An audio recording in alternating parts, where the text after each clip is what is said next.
epidemic right now. As people across the world adapt to the latest restrictions imposed on their lives because of the pandemic, the idea, of COVID fatigue is a reality that is impacting on millions of people's lives. The fatigue poses a problem because, according to the World Health Organization, it diminishes the public support for response strategies. Well, Euronews' Per Beaufort-Nyberg is in Stockholm for us so we can find out a little bit more. Per, morning to you. We've just had a little look at some of the restrictions in place across Europe. Where you are living, it's quite different. So talk us through the restrictions. Well, good morning, Rosie. Basically, I think the key difference here is that one of these, we just don't need to wear it. We haven't heard from the government nor the Public Health Agency issuing any kind of advice in terms of using any face masks. So behind me, you're not going to see hardly anyone using a face mask. Now, my kids' schools, they've been open throughout the pandemic. Right now, they're asking us parents not to go inside to try to avoid further risk of spreading the virus. They're asking people to work from home if possible, to avoid social gatherings after work, to try to avoid public transport. But these are all recommendations. We also know that now for the upcoming Halloween, we've heard from the Swedish Prime Minister, Stefan Löfven. He wrote on Facebook that all little monsters and ghosts also need to keep social distance and wash their hands. So he's asking our kids not to go out trick-or-treating. He also said that for the upcoming Christmas celebrations, don't plan on any major big family gatherings. Just plan for a small one with just the closest family. So there are strict restrictions as compared to normal times, but compared to other European cities and countries, you've got quite a lot of freedom there still.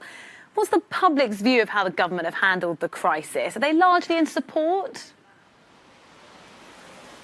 Absolutely. Most studies show that the public has been supportive. I think the key worry here has been the population over 70 years old. We've heard now from the Public Health Agency that they've felt really alone. This has impacted their mental health because there were special recommendations for those over 70. Now they've removed those, so the entire population is under the same recommendations. And the strategy has been all along to try to find a long-term plan, restrictions or recommendations that'll work long-term, because they say we're going to be living with this for months, if not years.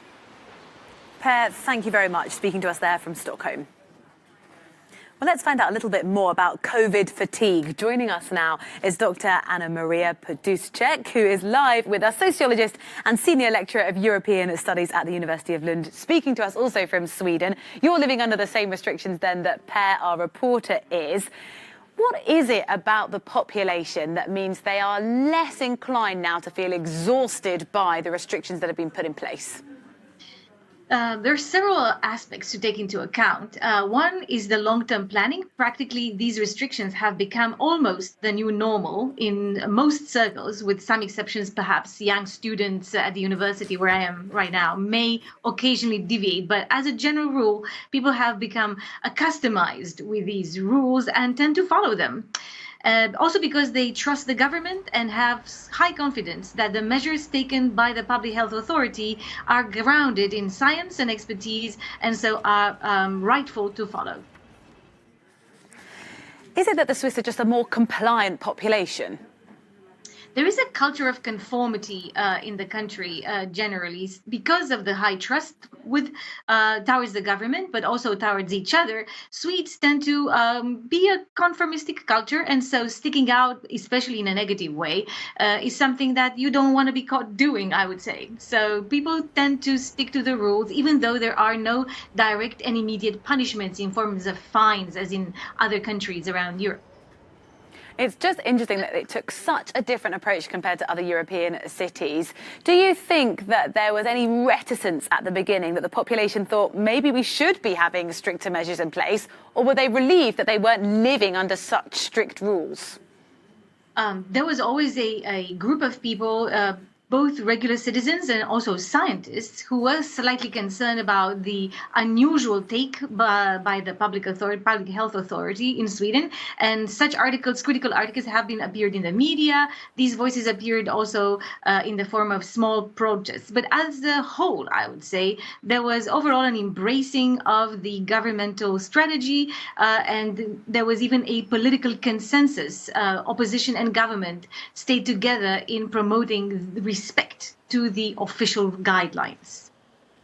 Sociologist Dr. Anna Maria Duszek, thank you very much for speaking to us.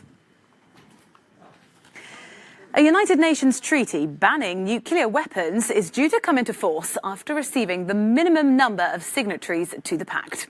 On the Saturday, Honduras became the 50th country to ratify the deal, triggering the UN Treaty on the prohibition of nuclear weapons.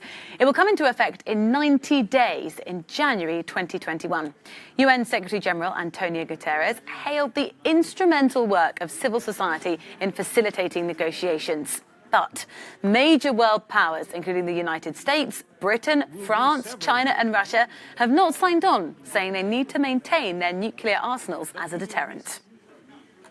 Beatrice Finn is the Executive Director of the International Campaign to Abolish Nuclear Weapons, and she joins us now from Geneva. Thank you very much for speaking to us.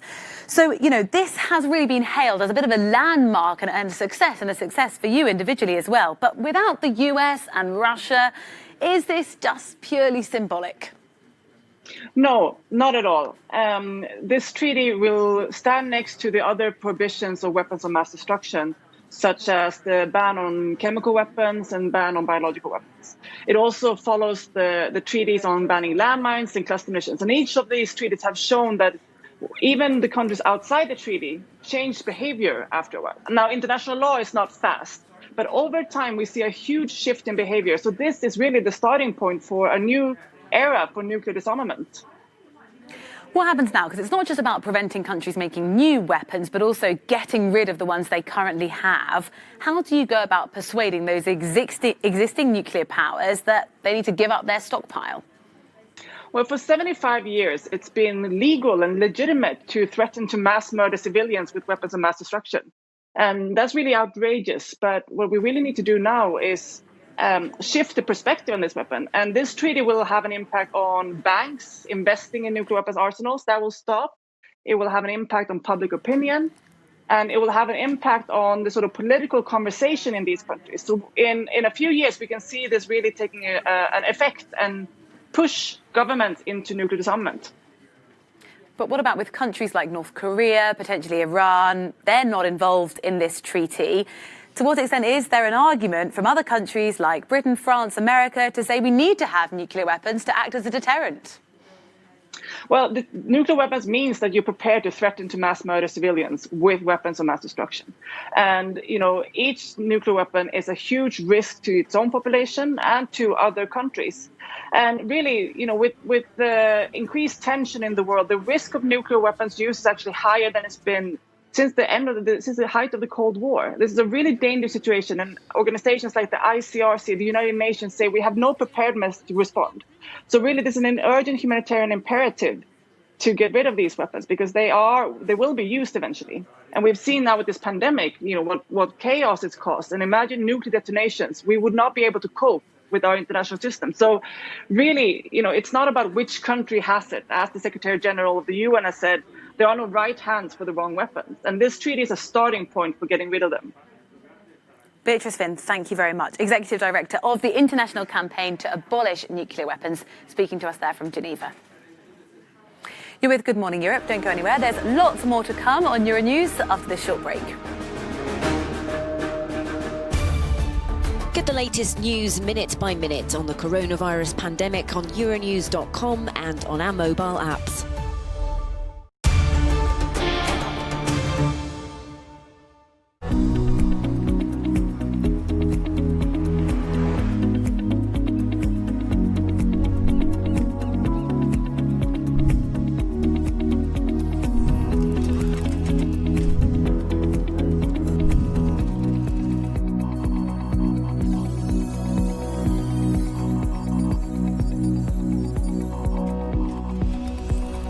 Qingdao, China, the next global hub of the industrial internet.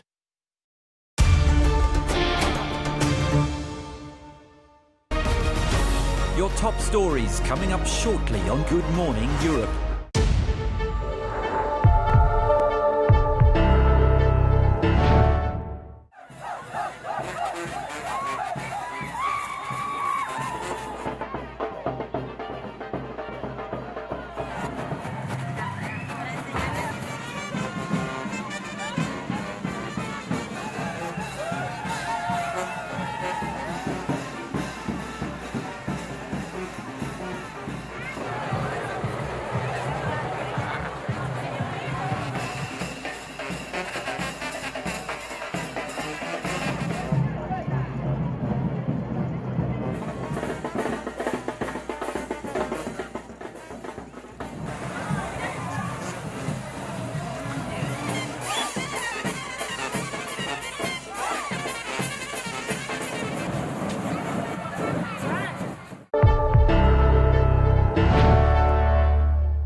Morning Europe, thanks for starting your day with us. Hello and welcome to the programme. Hello, you're watching Euronews now. Our top story. Get the latest world news from a European perspective. This is what protesters are denouncing. With breaking news reported from the front line. We have a mafia group leading this country right now. Asking for more democracy and freedom of speech. I was embedded into the organization group. There are roughly 500 people on board Aquarius right now. Hear from the voices at the heart of the debate. We need to respect our values. We've heard from the politicians, now it's your turn. We are on our red sofa and we're hoping to speak to Italian people. Find out what you think. Right now is our last chance. Get a different view on the stories that matter. Welcome to theCUBE. This is our social media centre. Let's get you up to date with our top stories.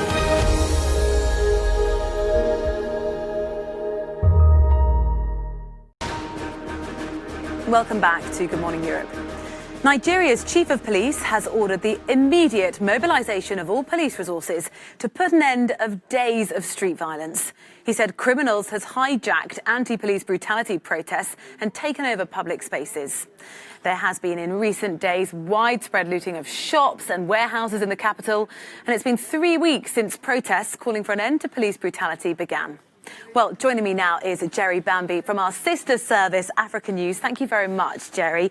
It's been fraught, it's been brutal and violent over the last few days. Just bring us up to date. What's the latest?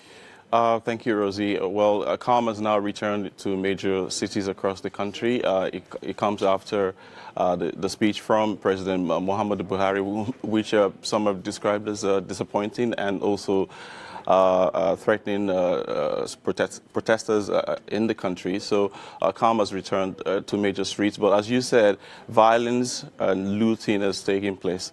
And the police chief has declared that that all resources will be put out there to ensure that at least this is curtailed. But here is the main thing here. The looting that we're seeing is the looting of foodstuffs that were meant to be, shared during lockdown. And actually what we're witnessing is that you're seeing unrest and you're seeing frustration and anger from the population about inefficiency and what some have described as bad governance. So looting and vandalism of public properties taking place. However, in major cities like Lagos, where protests, the NSAS protests that you saw, and which went viral and widespread across the country, major cities like Lagos, calm has returned.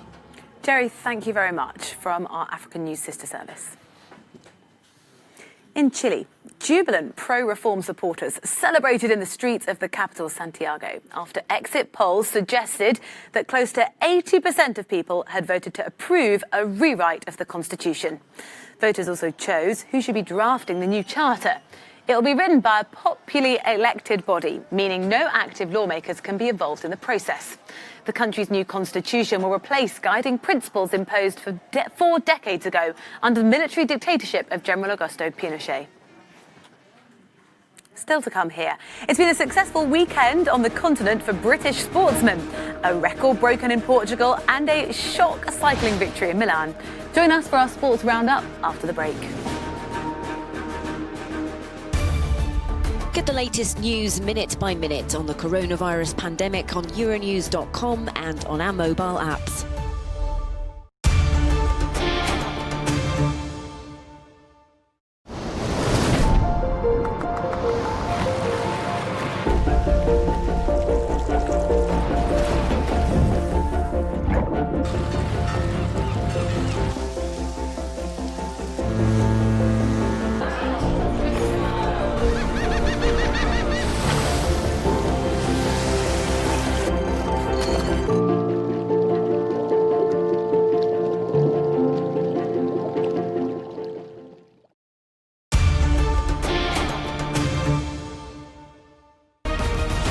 Your top stories coming up shortly on Good Morning Europe.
Welcome back to Good Morning Europe.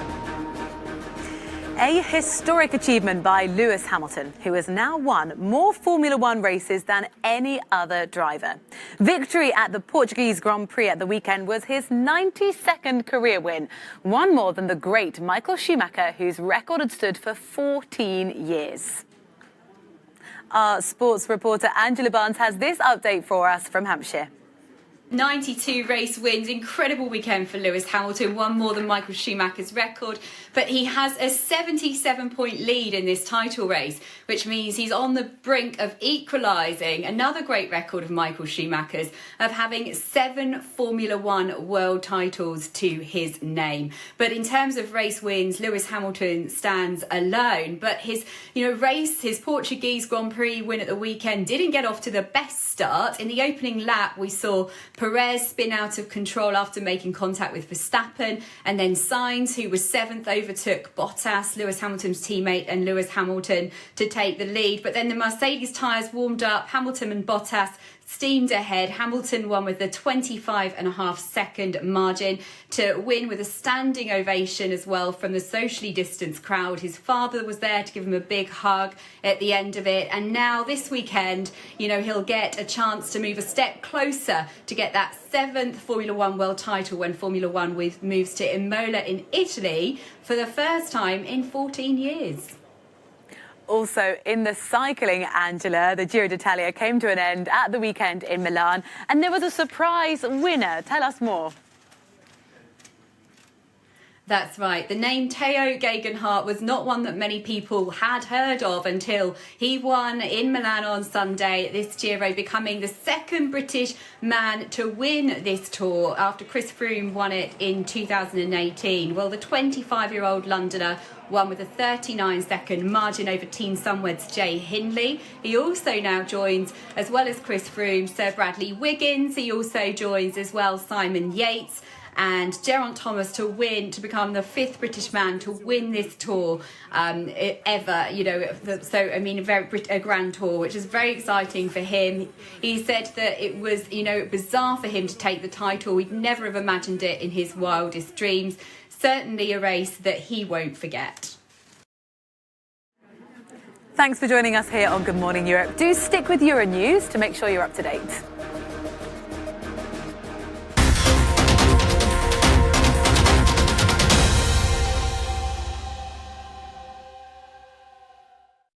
The Grand Slam Hungary ended in spectacular fashion, with Russia's Mikhail Igolnikov taking top honours in the under 90 kilo class.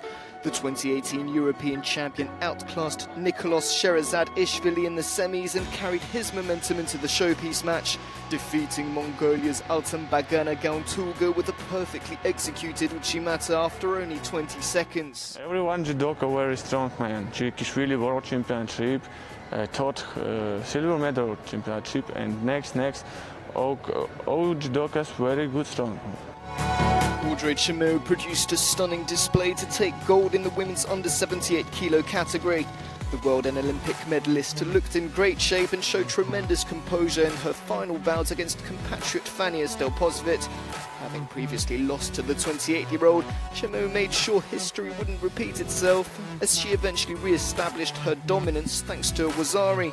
Mr. Paul-Schmidt's IOC member and former president of Hungary awarded the gold medal to the French judoka, who was delighted that the sport was finally back. It's the first competition.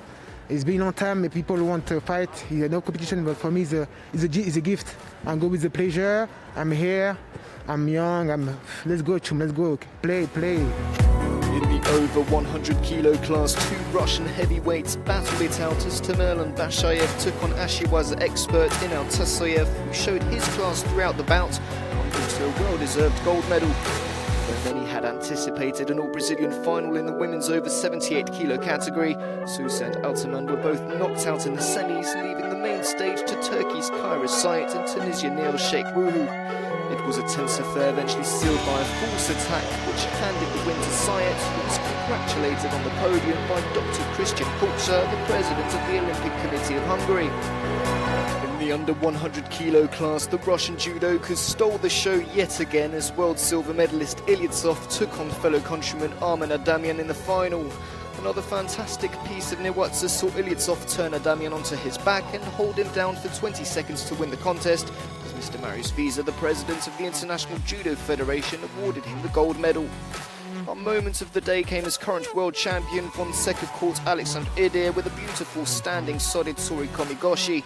Having come here for gold, the Portuguese powerhouse was visibly relieved to leave with a medal around his neck.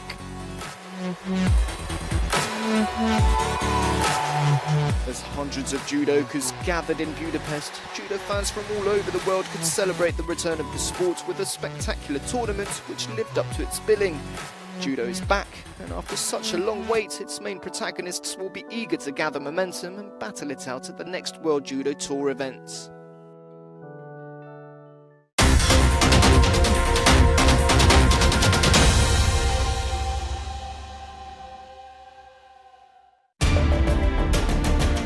This week on Euronews.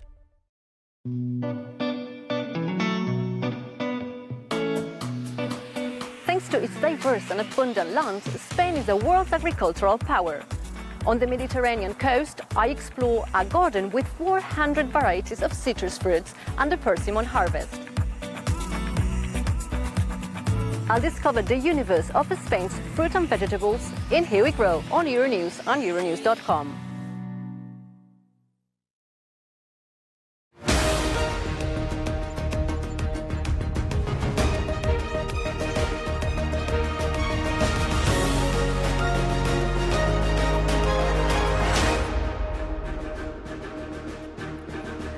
Good morning and welcome back to the programme on Monday the 26th of October.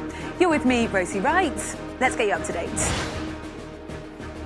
A second state of emergency in Spain. Service stops at 6 p.m. in Italian eateries, and Belgium braces itself for 3.5 weeks of shuttered sports and cultural venues as the continent grapples with Covid-19. Deadline disregarded. Belarus's president ignores an ultimatum from protesters calling for him to step down or they'll strike. Diplomatic dispute. France recalls its ambassador to Turkey after President Erdogan questioned the state of Emmanuel Macron's mental health. And similar condemnation to President Macron's comments from Pakistan. Imran Khan calls on Facebook to ban Islamophobic content. Here in the Cube, we'll have the details. Also ahead this hour, aiming to permanently rid the world of nuclear weapons. Now that 50 countries have ratified a treaty to prohibit them, it will become international law. But there are some notable exceptions. And also pole position at Portimao and smashing Schumacher's record. Lewis Hamilton powers to victory in the Portuguese Grand Prix, becoming the driver to win the most Formula One titles in the world. Hello and welcome to the programme. Across the continent, people are facing tougher restrictions in an effort to fight Covid-19. We begin our coverage in Spain, which has declared a second national state of emergency, in place for 2 weeks, but expected to be extended to 6 months. With it come further measures to curb the spread of the coronavirus. The new nationwide rules include a nighttime curfew from 11 p.m. each evening to 6 a.m. the next morning. Local authorities have the right to modify the hours of the curfew, close regional borders and limit gatherings to 6 people. Only the Canary Islands are exempt. Well, for more on Spain's state of emergency, we're joined in the studio now by Manu Terradios from our Spanish service. Morning to you, Manu. Why have they put this second national state of emergency in place? Buenos días. Good morning, Rosie. Well, first of all, it's absolutely necessary as legal tool because we're speaking about limiting some basic freedoms, like, as you said, freedom of movement. So the current legislation, obviously, it doesn't allow it. They need some sort of a special situation. You said this is the second nationwide state of alarm that's going to be implemented. We all know the first one, it was in spring. But it's going to be in total the third, and here we have a really good example because the second one finished this last weekend and was implemented especially for Madrid because they wanted to apply some perimetral lockdown. So people in some areas in Madrid were not allowed to move outside or inside. And this was overruled by a tribunal because obviously the legislation doesn't allow it. So the government needs this sort of legal tool to be sure that these measures will be implemented, and they want to take it to the month of May, not the measures, just the state of alarm, so they will be flexible when they want to apply these kind of measures, and they won't need to renegotiate all the time as it happened in last spring. What are some of the new measures that have been put in place, and how are they going to be enforced? It's some sort of joint effort between the regional leaders or regions and the national government. In Spain, it's more or less always like this because of the powers that have been transferred to the regions. First of all, you said it is the curfew, officially from 11 in the evening to 6 o'clock in the morning, but the regions, they have the right to move it forward or backward by 1 hour. But they cannot ignore it. That's the only national measure they cannot absolutely ignore it. So, for example, Catalonia will start it probably at 10 in the evening. Madrid said they will do it from midnight. Other two main things, it's limiting social meetings and gatherings to a maximum of 6 people, but it's the government giving the regions the power and the legal tool to do it. They can do it if they feel they need it. And the third one, it's one we already had in some places, which is this perimeter lockdown that can be applied for a whole region, cities, just districts, so people are not allowed to move in or move out. It's not total, so people can do it if they need to do it to work or to go to a hospital or something like this. But once again, the regions will be responsible to implement it in their own territories. Manu, thank you very much. Always a pleasure. Italy recorded over 20,000 new cases yesterday, a new daily record. Our correspondent in Rome, Giorgio Orlandi, sent us this report on the new measures that come into effect today. After only a few days since the latest decree was approved, the Italian government introduced new restrictions, new measures that, as announced by Prime Minister Conte, are said to be necessary, not only given how quickly the virus is spreading, but also given the growing pressure on the country's health system. On Sunday, the country reported over 20,000 new infections, and Prime Minister Conte said that the transmission rate has now gone up to 1.5. Under the new rules that will come into effect on Monday, bars and restaurants will have to close by 6 p.m. and only takeaway services will be allowed after that time. And only a maximum of 4 people will be allowed to sit together at bars and restaurants. The government also ordered gyms, swimming pools, cinemas and theatres to shut. And he also advised all Italians to avoid non-essential travels, but also to limit contacts at home to anyone outside their immediate family. He also said that the government will offer financial help to those business owners who will be affected by the latest restrictions. Now, the decree was approved only a few hours away from protests both in Naples and in Rome against curfews that were issued in several regions last week. But Prime Minister Conte said in a press conference on Sunday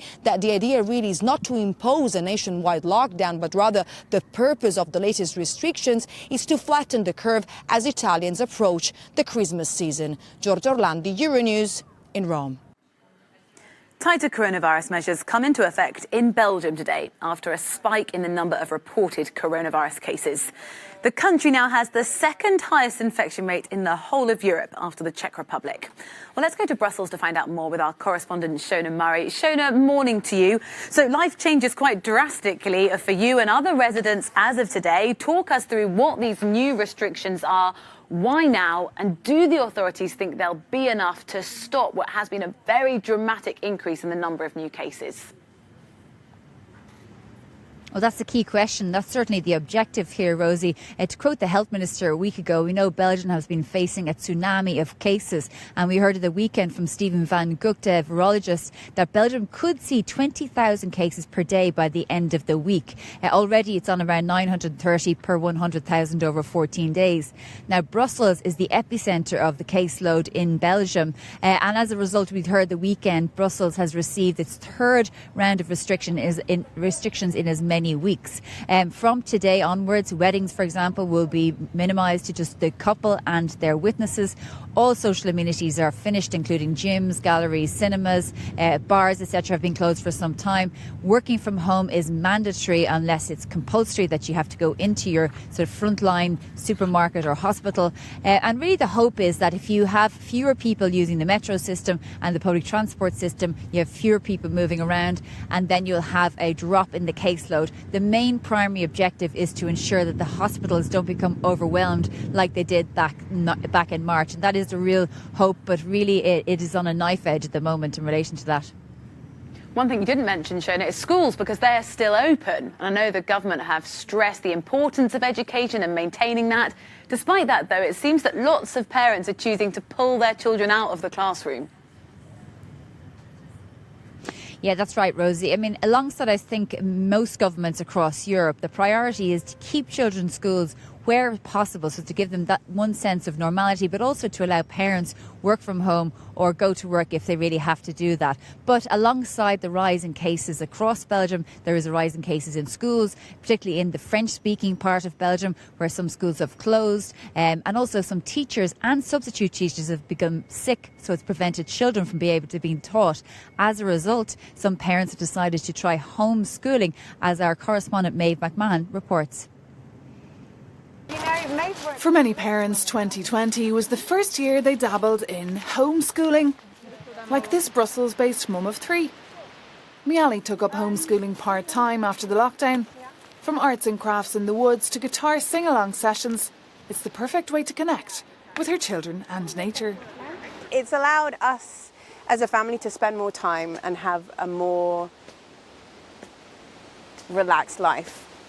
And I say that in the vein that I was listening to a podcast recently from the Harvard Business School about hunter-gatherer societies and how they only used to work 15 to 17 hours a week, whereas we work like 40, maybe 50, sometimes 60 hours. And we don't get to spend a lot of time with our kids and in our families. A UNESCO study shows that homeschooling can be stressful and challenging, especially for families with no access to computers or printers, or who have children with special needs. But here in Belgium, many mums are following in Miali's footsteps.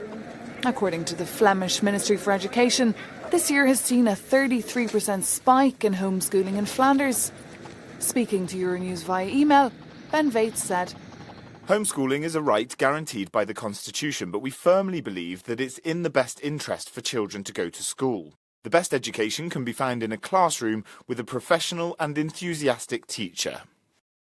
For travel blogger Elizabeth Newcamp and a full-time homeschooler from Florida, schools are great, but homeschooling is a more flexible model for her family.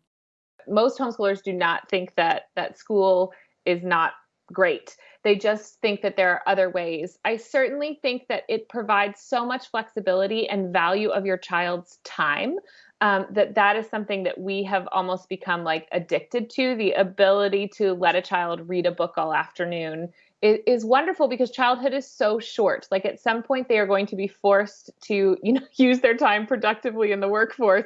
It's kind of nice to give them the opportunity to follow, whatever their creative whims are, whatever they're really called to at this point in time.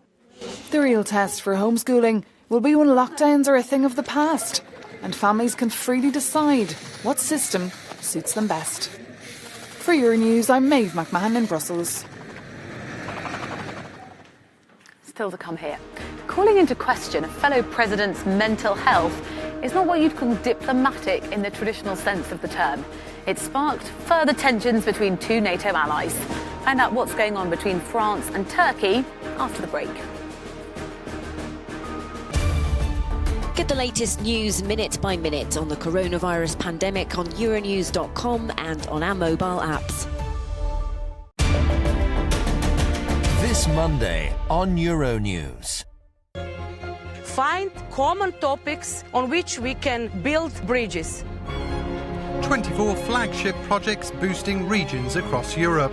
Our region has come out of isolation. Learn how they improve lives. There's a feeling of freedom, it's a feeling of being like the others, actually. Hear from people they've helped.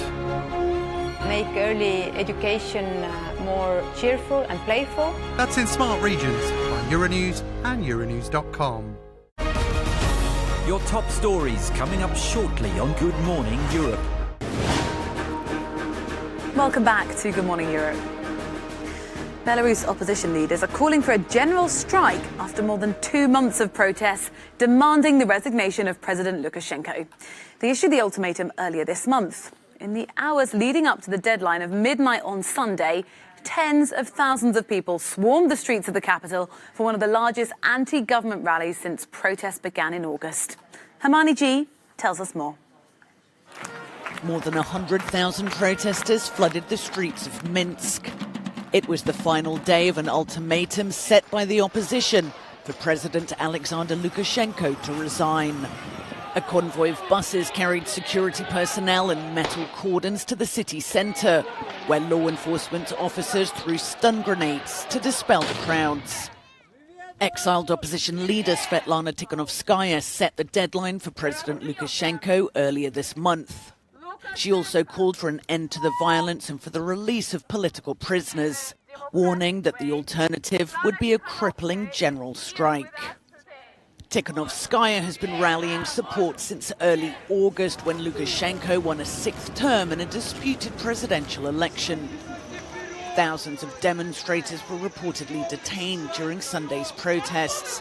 Authorities had warned they would sanction the use of live ammunition. A planned pro-government rally was dropped on Friday, with officials citing safety concerns.